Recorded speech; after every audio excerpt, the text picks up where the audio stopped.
쌍방울그룹의 대북 송금 의혹 사건과 관련해서 이화영 전 경기도 평화부지사가 이재명 대표에게 불리한 진술을 검찰에 했는지를 놓고 정치권에서는 진실 공방이 벌어지고 있습니다. 검찰의 조작 수사를 의심하는 민주당의 공세에 여당은 오히려 이재명 대표 측이 회유하려는 것 아니냐고 맞불을 놨습니다. 정현우 기자의 보도입니다. 민주당 의원들은 대북 송금 의혹 사건을 수사하는 수원지검을 항의 방문해 검찰이 언론 플레이를 하고 있다고 거듭 주장했습니다. 이화영 전 부지사가 기존 입장을 바꿨다는 취지의 보도를 문제 삼은 겁니다. 이화영 전 부지사가 당에 보낸 서한 등을 근거로 이 전 부지사가 쌍방울에 당시 이재명 경기지사의 방북 추진을 요청한 사실을 이재명 대표에게 보고했다고 진술했다는 건 사실이 아니라고 강조했습니다. 이 전 부지사가 직접 해당 발언을 한 적이 없다고 밝힌 상황에서 검찰이 추악한 거짓 언론 플레이를 펼친 것으로 볼 수밖에 없을 것입니다. 검찰이 구속된 이화영 전 부지사를 회유 압박한 정황이 드러났다고도 했는데 국민의힘은 반박했습니다. 대북 송금 의혹 사건에 대한 김성태 전 쌍방울그룹 회장의 진술을 거론하며 이 전 부지사도 진실을 쏟아내는 것이라고 받아쳤습니다. 검찰의 조작 수사를 의심하는 민주당을 향해선 오히려 이재명 대표 측이 진술을 바꾼 이 전 부지사를 회유하는 것 아니냐고 쏘아붙였습니다.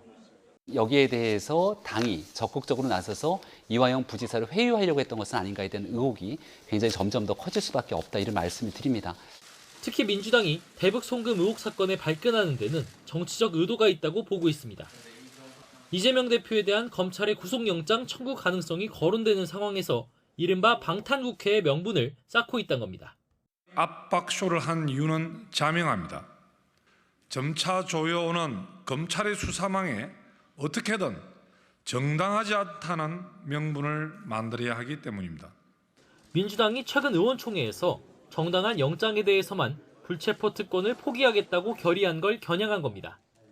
물론 이재명 대표는 앞서 공언한 대로 검찰이 영장을 청구하면 바로 법원의 영장 심사를 받겠다는 입장입니다. 한 발 더 나아가 현재 무기명인 체포동의안 표결 방식도 기명으로 바꿔 책임 정치를 강화하겠다는 의지도 내비쳤습니다. 조기에 기명투표로 전환하는 게 필요하다고 생각합니다. 책임 정치라는 측면에서 검찰의 그 부실한 소설을 여당이 베끼기 하고 있는 것 같습니다. 대북 송금 의혹 사건과 관련해 검찰이 이재명 대표에 대한 구속영장을 청구할지 한다면 언제일지 여야는 촉각을 곤두세우고 있습니다. 체포동의안 표결을 둘러싼 제1야당의 내홍 문제까지 겹쳐 있는 만큼 당분간 정치권의 신경전은 불가피해 보입니다. YTN 정현우입니다.